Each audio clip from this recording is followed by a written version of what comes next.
Hi friends, నేను మీ Jessica tailors. చూడండి, ఇదిగో హ్యాండ్స్‌కి మోడల్ పెడుతున్నాను చూడండి ఎలా పెడుతున్నానో. ఈ మోడల్ ఇలా రావాలంటే చూడండి ఎలా పెడుతున్నానో. ఇది మొత్తం కట్ చేసుకున్న తర్వాత తిరిగేసి ఇలా పెట్టాలన్నమాట క్లాత్. చూడండి, ఇది మంచి వైపు ఇలా లోపలికి పెట్టాను నేను. ఇదేమో తిరిగేసానమాట. ఇలా తిరిగేసి స్టిచ్ చేసుకొని అప్పుడు ఇలా లోడింగ్ చేయాలన్నమాట. అవన్నీ కూడా నేను దారం ముడేసి ఇలా మూల వైపున ఇలా స్టిచ్ చేసుకొని ఇలా కట్ చేశానన్నమాట.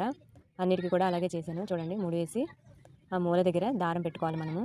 అంటే ఇంకా అక్కడ అటు ఇటు పోకుండా నేను దాంట్లో చివరి వైపున అలా స్టిచ్ చేసి ఇలా పెట్టానన్నమాట. కట్ చేసుకున్నాను మూలల దగ్గర. చూడండి ఎలా చేస్తున్నాను, అన్నీ కూడా చేస్తాను. చూడండి, రెడీ చేశాను. ఇప్పుడు దీనిపైన లైనింగ్ ఇలా ఇలా వేసుకోవాలన్నమాట.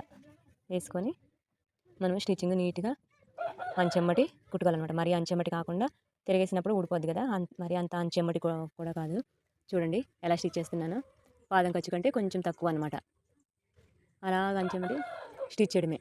కరెక్ట్గా మూల దగ్గరికి అలా స్టిచ్ చేసుకొని